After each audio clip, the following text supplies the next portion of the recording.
I'm doing well. I'm hanging in there. How are you? How are you today? You know, On now this that we lovely fully day. now that we fully bulk record, we should probably find a different intro because it makes no sense for me to I ask you how you are 5 times in a row. I know, but I also think we've talked about finding a different intro so many times that we just can't. If someone has a better intro for us, can you just DM us and tell us? We'll put that on social media, Yeah, right? Like you tell what us how would to start this intro so we're less awkward. yeah, we don't have a way. We can't just get into it. We need to say hi, how are you first? Yeah. Hi, how are you? Niceties. We are so Niceties. programmed. But also don't forget, y'all, we went into professional listen to people, not to talk. Okay. Um, talking about fucking it up. Let's Right? talk about fear and resistance getting in the way. Maybe or we have resistance to a new intro because we don't really want to change because we have fear of what it will be like. I don't Ew. know. Today's episode, fear and resistance getting in the way. That, I have to say, I don't know if that was your best transition, but I didn't have a better one, so I'm not going to criticize you on It wasn't. it. I love that when we leave networking events and we're just like, that's not our best work. Yeah, not our best. No, definitely not our best work. We do that with our podcast too. We'll be like, that was not our best work. And then, then Nikki will be like, I loved that episode. Be like, And it's what? always the ones we think we did the worst on. How? It's really shocking. Well, And there's also a study. I don't know if you're about I to was bring this up. just about to say it, That but you say it. yes, the study that as your idea as a therapist of what your best sessions are very different than your clients' ideas about what their best sessions are. Like they did this study where they would basically have a therapist and a client both rank the session and how they felt like, success, content, any of that kind of stuff. And it never matched up, Never which I guess tells you that we're all just winging it. I don't know what that tells you. tells Tells me I don't know what the fuck I'm doing. That's what it tells me. tells all of us, right? Like there could be sessions where you're like, wow, fucking crush that. And the client felt nothing. Nothing. Or, I mean, on the flip side, there are sessions where you might be like, oh, I didn't, that was not my best work. And they may have gotten a ton out of it. Yeah. Yeah. So there it Very is. interesting. Okay. So let's talk about fear and resistance, right? I think that for a lot of these, the emotion that comes up with people is or the behavior that can come up or the feeling around it, it can be like paralyzed. Mm, I yeah. experience fear and resistance and I'm paralyzed. Well, let's talk about fear and resistance real quick in terms of kind of the fight, flight, freeze or fawn response, right? And I think that understanding for you what fear response you go into is really important. And so that paralyzed feeling is the freeze response to that fear. Mm-hmm. Mm-hmm. And so maybe when, what happens is your brain is sending your body signals that you have to protect yourself, that there's some sort of threat to your existence. And when that threat comes up, that's what happens to your body. You go into this fight, flight, freeze, or fawn response. And so my question for you, if you're listening, is like, what response do you typically go into? Is it that when you are feeling that fear, you are paralyzed and you can't move? You can't think, you can't do anything, you avoid? Is it that you start fighting with your partner, you start getting angry at people? Is it why are you Don't making look, that? stop looking at me. We're on a podcast. I have to look at you. What do you want me to look up to look? Exposing me as if I won't expose myself in 3 minutes. You're your facial expressions were so funny while I was saying that. Is it the flight response where you're like, I gotta get the fuck out of here, right? Like I can't do this anymore. I need to quit. I need to get out of this relationship, whatever it is. Or is it the fawn response where you are so overly accommodating and nice towards someone else and you are relinquishing any comfort you have for yourself and thinking more about other people, putting other people before yourself. Mhm. So now that we're in exposure time, what do you think your response is? So I think I have two. I mean, I am either fight or fawn. Yeah. So when it's someone who's older than me or somewhere I consider a position of power, then I'm very much a fawner. Yeah. Um, right. We had this phone call with our landlord. I was on the phone. Jen wasn't even on it. I'm like, "Meh." I had to like tell the landlord that we were switching buildings, whatever. And he's kind of was like pushing back on me about like, well, what, blah, blah, blah. And I was like, hey, listen, we're gonna make this as accommodating as possible. It's gonna be great. I'm like, I'm like, I was like, that's not my fucking problem. Like, I don't own the building. The lease is up. Like, why am I like doing this? And so I think when it's someone who I feel intimidated by, that I go very much into like fawn or appease. And if it's someone, probably like Jen or my husband, I'm gonna fight. You don't really fight with me. No, but you can feel when I get Yes. like, meh, right? Like, so, 1000%. yeah. So like mine isn't even like I'm gonna fight and like scream at you, but you can feel me be like, whoa. She's got like tension in her body. Yes, you can that I'm like, oh, I like don't like that. Yes. I don't like that at all, right? Yes. Yeah. Okay, yours is obvious. What you please tell me. What do you think mine is? Okay, well, you do a few of this. So one, you do this thing where I think it's a combination of like freeze and flight where you want to just avoid and isolate. Yes. So I don't know which one that feels like for you underneath. Is Is that you running away or freezing? I do both. Yeah, but that's what I mean. Is yours is a combination together, just like mine is. The flight too is also like feels like turning inward, right? Like it's like shutting down and turning into myself. So it is a good combo. Yeah. I also think I go into fawn. Yeah, you do. We both do. We both definitely go into fawn too. And here's the thing. It's something that my wonderful therapist had said to me once. She was like, why are you so quick to say it's all bad? Because this people pleasing and fawning that you've done, it's actually worked out really well. Yeah. She's like, you don't have to do it all the time if it doesn't feel right, or if you feel bad after it, then that's something to change. But like nothing we do is like this like horrible toxic behavior. The internet has just told us that. And I think that that's such an important point, is that like there are ways that this is actually really helpful for us. Like these mechanisms were built to protect us. Mm-hmm. It's just a matter of, are they over functioning in an experience and keeping you from being able to move forward with different things? So we have to constantly evaluate. And by we, I should just speak for myself. I assume you feel the same way. Yes. We have to constantly evaluate our fear responses, especially in business, to say, is this helping us? Where's this coming from for us? Is this fear going to keep us from growing in some way? Is it going to keep us from moving forward in some way? And so I think that that's a big part of it, is that to recognize that your brain is wired for protection and it's sending you these protection signals for a reason, to take care of you. But you get the choice to decide, is this helping me? Is me shutting down in this conversation? Is it helping me in some way? Or fleeing or fighting, is this helping? Or is it hurting? Or is it somewhere in between? And so those are the kinds of questions we can get into to kind of help you navigate that for yourself. Yeah. Yeah. Okay. Let's answer some questions. Yeah. And that'll navigate this, Give us a conversation.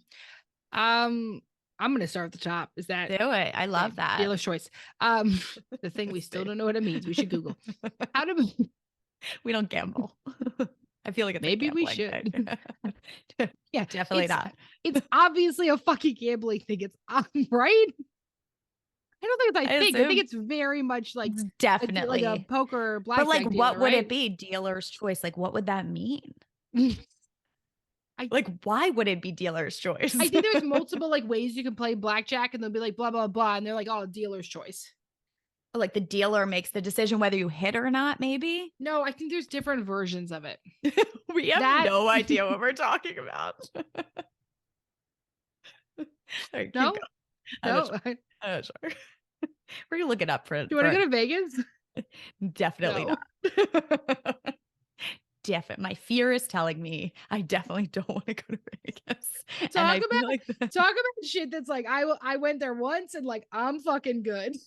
when me and my husband first started dating, listen, I'm a saver to the max. I save Yeah. money. Yeah, you are. Me and my husband first started dating. We like I think we went to a casino, maybe an AC, and we played blackjack. I lost $100 and I cried. Yo, but what year was that? Because $100 was a lot of fucking money. Still When feels you, like a lot of yeah, money. no, but like, especially when you're in your 20s, $100 is a ton of fucking money. Yeah, it was 2015. So yeah, I was very upset. So You're like, I can't eat this fucking week. yeah, Yeah, right. dealer's choice did not work out for me. Still don't think that's what it is. I still don't think. Okay, I started But the okay, job. but let's actually wait. I have to use you as our guinea pig now. I'm Please, really that's sorry, but fine. you opened it up. So let's talk about your fear with money. Yes. Oh, cool. Cool. It's gonna be great. It's gonna be really great. Okay, I'm really glad I opened this can of worms.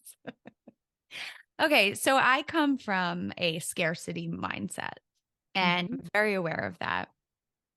And I have this fear that there is never going to be enough, which, I think comes from a lot of intergenerational trauma that my parents also had. My dad's dad lost a lot of money in real estate.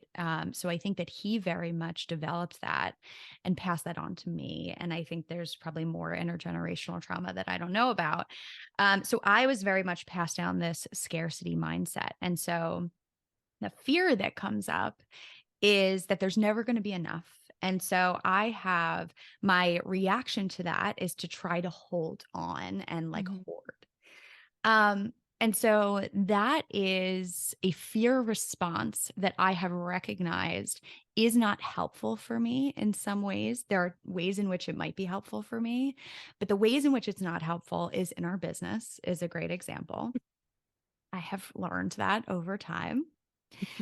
That in order to grow, you have to become comfortable with spending money because you're putting it back into the business. Yeah.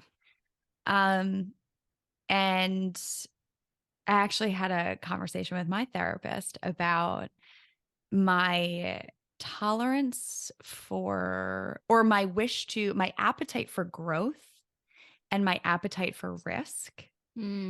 And how with growth comes risk, that there's no way to separate the two. And we talked about how my appetite for growth is much bigger than my appetite for risk. Yeah. Because there's a lot of fear around risk for me. And so you sometimes have to look at the ways in which your fear response comes up and how it's playing a role in maybe work, in your relationships, in the way that you spend money, and how it's helping you and maybe how it's hurting you, and to almost reevaluate, what do I want to do differently? And let me tell you, I've been working on that, and that will always be a work in progress. But it also means you have to consistently push yourself outside of your comfort zone. Somebody wrote in and they said, fear of missing out on family time if I move I further saw away. that. And I think it relates a lot of what you're talking about.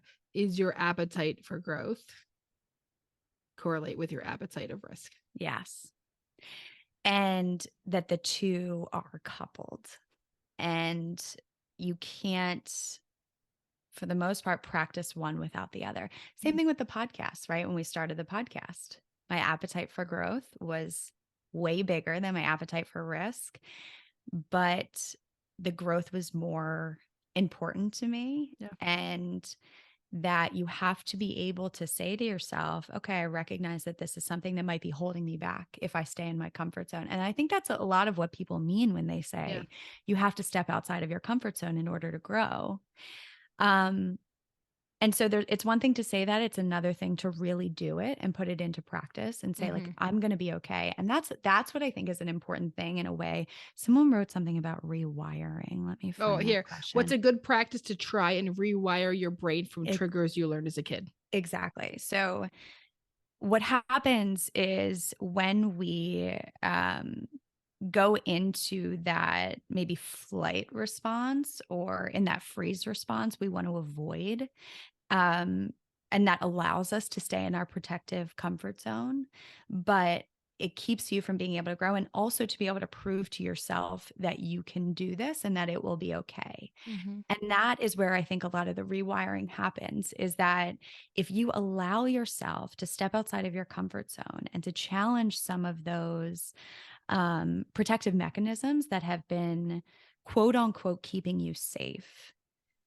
When you step outside of that comfort zone and do those things and feel uncomfortable and feel that fear and you do it anyway, you get to prove to yourself that you can do it and that you are still safe. And you are saying to yourself, I'm doing something that's not comfortable for me. And that typically I would respond in a fear based manner. And it is scary. But when I'm doing it, I'm also still safe and I'm getting Mm-hmm. through it. And the more that you do it, the more you're rewiring those mechanisms for Yeah. yourself. Mm-hmm. I like that. And so I think that that's an important thing. And that's why people do something like exposure therapy, Mm-hmm. right? Where you're exposing yourself to something that is really fearful for you and you're getting through it slowly and you're saying, I'm okay, I'm still living, because the threat is telling you that you're going to die if you do this, right? Your brain is sending you those signals. You're going to die if you make this change or you do something different. And that's why it's so emotionally triggering to go through that experience. Mm-hmm. Um, so I think that the idea of pushing yourself out of your comfort zone and doing something different and trying something different, and then being able to say to yourself, I got through this and I'm okay and I'm safe, Yeah. will help you to rewire your brain. Okay. So somebody said how to stop feeling paralyzed from making choices when you're scared. So we think what we're talking about is like diving deeper into the fear and what the scared is about, right? So let's say, how to stop feeling. I'm trying to think of like a really good example. Okay, so let's say somebody is talking about we're going to start our own business. And I have a great idea to start business. I think I want to start this business. I'm really scared to start this business, right? So you start to ask yourself, okay, so what's the biggest risk here? What could go wrong? Business fails, I lose all my money. You're right, big risk, right? Okay, so what if you were to put some of the money into it, not all of it? You keep yourself, okay, here's my savings account. What are the ways that I would like go in with something, but I want to mitigate some damage? Okay, there's option one. Two would be, so what would happen if you lose all your money? Can you go to anyone for help? Would you still have your house? Would you have a place to live? Really dive in. It's like, what's the worst thing that's going to happen here? And we've talked about this before. I use this example before. Probably the worst thing that could happen is aliens come down and they suck the brain out of your fucking head and they spew it all over your cat. That's the worst thing that could probably actually Is happen. it? No, what's yours? That is like, if an alien comes out of Aliens. the sky and eats my brain, that I think is the worst thing that can happen. You know, I But never for some actually people, thought. the worst thing that could happen would be failing and everyone knowing. Yeah. The worst thing that could happen is I am exposed. People make fun of me. People are judging me. People are laughing behind my back. How could she think she could start a practice? And like we had a lot of those fears when we first started our practice. Is like if Oh, this yeah. fails, the people that are like, oh, these dumbass 24-year-olds are starting a business. Like I was nervous what they were gonna think. Yeah. Well, and yeah. And also, I'm thinking back to that time when we were so young. I think in a lot of ways too, we were like, this cannot fail. Like, I think I have to say, there's something about our fear that also has helped us Yeah. move forward so Mm-hmm. strongly. Um, and there were But we don't times, have the paralyzation I think this person's talking about. no, no. Right? Like we slow it down, but we don't feel paralyzed. This is No, we different. don't. Yeah. We are pushed forward. And Yeah. I think that that's the thing, is like when you start, before you start something, it's easier to feel paralyzed, and Mm-hmm. it's easier to have all of those what ifs come up, just as we're talking about. And the what ifs almost keep you more paralyzed to be able to just say, well, what if this happens? What if this happens? And that we kind of typically stay on the top layer of that when we're feeling that fear, as opposed to taking ourselves deeper. Okay, well, what if that happened? Would you be okay? How would you get through it? How would you take care of yourself through that experience if that were to happen? Yeah. And is it worth not trying? Right? Like the fear of failure. If the fear of failure keeps you from never trying something, right? And never moving forward with something, then you're going to stay in the same place. And is that okay for you? And Yeah. if that's not okay for you, and if your appetite for growth is bigger than, and you can develop your tolerance for risk, then I think that that's the answer, is Mhm. developing that tolerance for risk. Yeah. So this person, let's go back to the question, how to stop feeling paralyzed from making choices you're scared. You take one step forward, one Yep. step, one movement. What's the one thing you're going to do? Because one movement can turn into two, can turn into three. But the thing you can do if you want to good activities, like start at the top, like imagine where to graph this at, right? Start at the top. If I speak up and tell my mom no, what's going to happen, right? She's gonna be mad at me. And then you're gonna say, and then what? And then what? And then what? And then what? And we're gonna get to the very core of why it's so scary. And if I can get to the very core of it and understand it at a deeper level, I can then start to move past and say, okay, so the biggest, deepest fear, if I say no to my mom or stand up to her, is that she will cut me off completely. Okay, what do I actually have to support that? Well, she did it to my sister. Okay, pretty fucking scary, right? And so, is that worth it more? Is that relationship worth more to not get cut off? And then how would I take care of myself if that was to happen? What would the plan be? And getting down to that deeper fear really Yeah. allows you to look at it. And we stay away from that deeper fear because it's scary to even look at. So, Yep. yeah, take yourself all the way down the road, Mm. deep, dark road. Okay. Next one. Okay. How to not experience the shame spiral when you let the fear and resistance win. Radical Um, self compassion, yeah. baby. I'm going to say, give yourself grace. There will always be times where the fear and resistance win. Yes.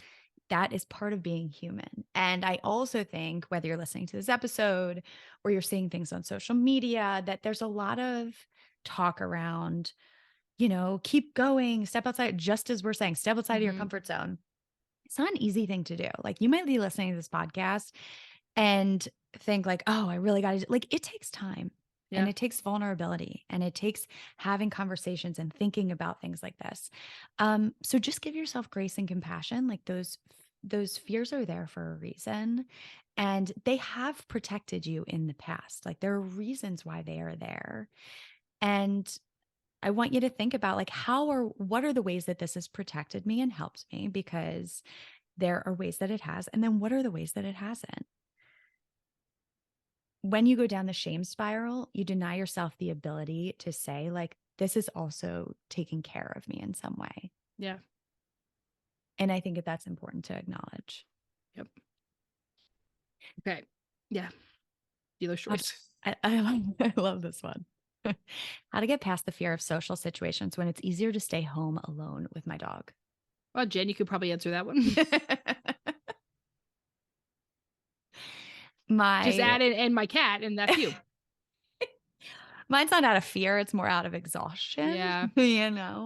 Um, I would say, what's the cost of not going into those social situations? My guess is you wouldn't be asking this question if there wasn't a cost. Mm. My guess is you want there to be more social connection because this wouldn't be a question otherwise. Yeah. And so it's the same thing as, like, when we have a fear of doing something and it keeps us from doing something that we want to do, right? There's a cost to everything. And so when you push yourself once again out of your comfort zone to be in social situations, and you get through that social situation, you could say, wow, I really found connection in that. I feel less lonely when I'm talking to people and I'm connecting with people. And it was really uncomfortable and hard for me to go through that. Yeah. That it doesn't have to be one or the other, that you can feel that fear, push yourself through it, and develop the connection that you need. Because it is going to be easier to stay home alone with your dog. It just will be. Yeah. Your dog is going to lick your face, sit on your lap, watch a movie with you. It'll just be easier. But what's the cost? Are you feeling lonely? Are you feeling like you don't have enough connection in your life? And with that comes being able to push yourself out of your comfort zone and past that fear, and to feel that fear and know that you can still do these things. Mhm. Um, I have to take a minute to normalize something else too, which is that, like, if you feel so paralyzed with fear, it's a great time for meds. Yes. Let's normalize for 1 second is that sometimes you need medication for stuff, and there Yes. is absolutely nothing wrong with that if it if it benefits your life, or if it benefits your mouth. We love dentists, I don't know. Um, but if it feels like it's truly causing disruption in my life, disruption in my relationships, disruption with work, I want to make sure that like you have enough support and there's nothing wrong with having an eval and getting medications. And if it feels like you are receiving pushback, a lot of people start with their going to their like PCP or their primary doctor for meds. And remember, like that is not their specialty. And so even though it's expensive, like I do recommend having a psych eval and like seeing a psychiatrist and, doing it that way and budgeting your money out to find the right med for you. I love that you said that. I think it's so important because it's true. Like sometimes we physically are not going to be Yeah. able to push past that fear. Yeah. And And there's nothing medication wrong. can Yeah. be incredibly helpful Yep. for Whatever allowing you works to for do you. that. Yeah. Yep. Um, uh, Additionally, what would it be like to only go to dog friendly places Oh, and bring your emotional support dog with you? I love that. To Right. go to, right? If you start slow, go to a dog park. Start chatting with people at the dog park. Yeah. Hmm. I don't talk to anyone at the I dog park. That's not true. One time I was on the phone with you and you were talking to somebody, but it's because there was a large fight in the dog park and you were talking about the drama with someone Oh, else. yeah. Remember Oh, I that? meant to talk about that. I Yeah. wasn't talking, I was just observing. I was observing the fact that 2 people were fighting over their dogs. Wasn't it over a ball? Yeah, it was like a bu It's like nothing I've That's ever so seen. much worse than to be like, all right, like whatever, you're fighting over your dogs. I love my dog. I'd probably kill for him. But like fighting over a ball, that one seems like Yeah, it a was like one of the dogs, like, took the ball and the person was pissed. Anytime Louis loses a ball at the dog park, like, of another you're and like, bye. I'm like, "Listen, I have given that ball up to the greater good of this dog." Like, oh, That belongs. never would I ever go up to another dog and be like, "That ball is mine." I'm like, "Enjoy it." Enjoy it. That's why you have to bring like 3 with you. Okay. Exactly. Um do. I like this one. Fear of being less than, which leads to motivation paralysis. Ooh, what do you think you're going to be less than? Yeah, What's the what it expectation you have for yourself? And what, because if the fear is being less than, my thought is that like you might have an unrealistically high expectation. We like low expectations. love low expectations. Really, you're never disappointed. Um, what does less than mean to you? Mm. What Less is than who? Less than what? Yeah, Less like than what's what? your meaning of less than? Who are you comparing yourself to? Is that a fear that has come up in multiple situations? Um, right? If it's something consistent throughout your life, who made you feel like you were less than? Yeah. Because the fact of the matter is, whoever made you feel that way probably felt that way about themselves and projected that into your relationship with them. And so what they said to you of you being less than was really more about them than it was about you. And so Yeah. you get to redefine what that means for you. So dig into that. Does that come up all the time? And how can you lower your expectations for yourself? Because it sounds like you probably put a lot of pressure on yourself. Yeah. It gets Um, exhausting. Fear about things going wrong when starting a business, what's rational and what's not. Um, Part of the answer to this is going to be what business are you in, right? What we know is like if you're in the business of restaurants, it's very hard to have a successful restaurant actually, simply because there's so many restaurants, cost of overhead, all this stuff, rising cost of inflation. If you're in a restaurant business, okay, it's a lot to be worried about, right? Like it's rational to be worried about what's the longevity of this, how sustainable is this, what's going to happen, fucking pandemic shuts shit down again, right? Any of those type of things. if you're starting a small business where you have a store and you have an Etsy shop and you have some coaching that you do, etc., diversifying it, I think that it's rational to be scared. It's rational to be nervous. But what's not is that, my life is over. I'm waking up every night. Like if you can't sleep, if it's in the way of all your relationships, you can't breathe, you're having panic attacks every day. If it's causing disruption and dysfunction in your life, that is when we're moving away from rational. Yeah. And also, let's just normalize the fact that like things are going to go wrong no matter what you Yes. do. We've been in business for almost 10 years now. And how many things would you say have gone wrong? Many, many things. So it's not necessarily about things going wrong. It's about the way that you manage those things. Well, so And life happens, right? I mean, like, who could have foreseen a freaking pandemic happening? We left the office after those 2 weeks and we thought this business is over. I yeah, mean, right? How scared were we? Thought, God, we had, by the time we probably had what, 14 I therapists with have us. no And idea. I'm sitting there thinking, oh my God, what's going to happen to their livelihood? How are we going to make this work? It was so scary and completely unpredictable. So, like, that's the thing is like, that's one thing we did not prepare for. Yeah. Yes. Um, Yeah. I mean, and there's a lot, like even small things, right? Like there's always like small things that happen in the business that we Yeah. couldn't anticipate, or like decisions that we've made that haven't been the best decisions Mm-hmm. and that we have to pivot from. And I think that one of the biggest lessons that we've learned in business is it's not about things going wrong and it's not about making the right or wrong decision. It's about recognizing when things aren't working and Yeah. pivoting from them and making a change quickly, trusting our intuition and um, knowing if things go wrong that we get to it's almost like a puzzle where we're like, we get to figure that out. And in the moment, it can feel so scary. There are times when Emily and I are freaking the fuck out about something.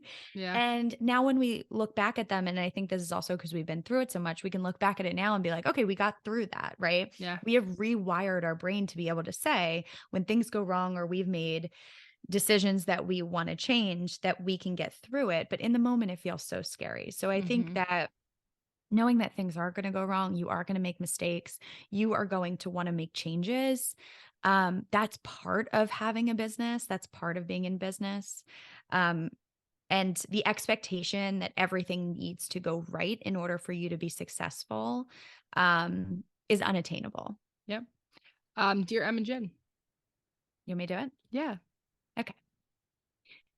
Dear Em and Jen, how do you handle when someone indirectly violates a boundary you have set? My spouse and his siblings have gone no contact with their emotionally abusive father and have asked their mom not to share details of their lives with him. They have been divorced for almost 20 years. However, she still texts him pictures and updates of all of us against our wishes. I think it's because it makes her sad that nobody speaks to him anymore. Also, the only way we know this is because sister-in-law snooped on the mom's phone and read Eh. all of the texts. Wow, sounds like boundaries are An ongoing issue here. an ongoing issue, which is another boundary issue in itself. How do we address this with his mom, my mother-in-law? It feels like a huge betrayal and makes us feel emotionally unsafe with sharing things with her. She is the only parent my husband has left, so he is hesitant to cut her out of his life. So I Go yeah. ahead. Go Well, I was ahead. just saying we have to correct one thing, which is the person said is how do you handle when someone indirectly violates a boundary? And this person did not indirectly violate a boundary. They directly violated a boundary. Yeah. And the thing that I want to say about that is that then you get to decide what boundary you set with your mother-in-law Yeah. and your husband's mother. And the last question was the last statement was she is the only parent my husband has left, so he's hesitant to cut her. You don't have to cut her Mm-mm. out of his life. It's not But the only way to do this. it's not the only way to do this. If there are things that she's sharing that you are uncomfortable with, you get to decide whether you share them with your mother-in-law, where you can say to her, listen, I understand you want to share these things. It's really important for us that these don't get shared with my father-in-law. And so because you keep sharing, we're no longer going to share those things with you. You get to set that boundary if you Yeah. see that that boundary continues to be violated by your mother and mother-in-law. You get to make that decision because in the end, you can't control your mother.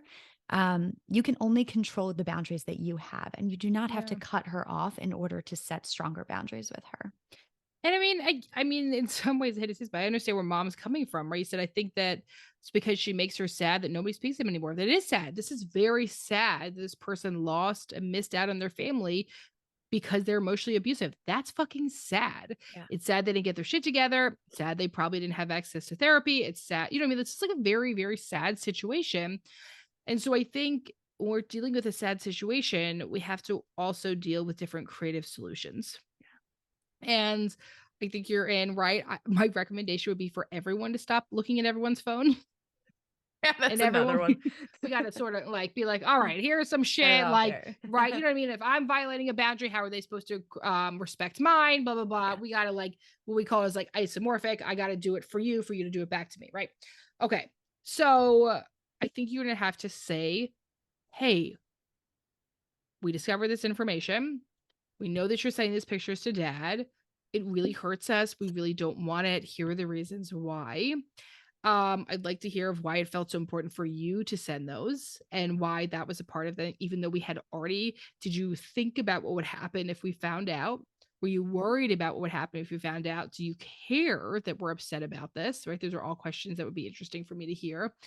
And if you continue to do this, we're going to we'll tell you about stuff, but we're not going to maybe send photos, or we're going to do blank, but we're not going to do blank, right? So, like, what are the things that we're going to do that are involved here? Or you might have to say, what if dad sees your photos? What if he does get updates? What's going to happen in your life? He still doesn't get the blessed ability to be with you. What does it matter so much for you? And then you have to figure out what that is for you. Oh, well, because he uses it as bait, because it feels unsafe with our kids that are involved. Those are all very, very valid things. It might be a very valid reason you have for it, but I think that's what you have to get really clear about is the point of all of this. That's our episode. All right, and that's our episode. Thanks for today coming out to Shrink Chicks today, listening, Coming out. I out. don't know, dealer's choice. We always ask you to rate, review, subscribe, follow an Apple Podcast. You can check us out at YouTube at Shrink Chicks, on Instagram, Shrink Chicks, the therapy group. We'd love to connect you with an amazing clinician. We're located in lots of different states. You can check us out, thetherapygroup.com. If we're not in your state, we'll be happy to match you someone within our network and give you some other names if we can. We can't thank you enough for listening. Shrink Chicks is a little way of how we get our voices out there, normalize stuff, and make therapy accessible and relatable. So thanks for being here with us to do it. We will see you next week. And don't forget that to grow yourself, you got to know yourself. Nope. Yep. Yes, Yep, that's right. you Oh, did it. thank you. Yep. That's it. Yeah, she did See it. you next week. Bye.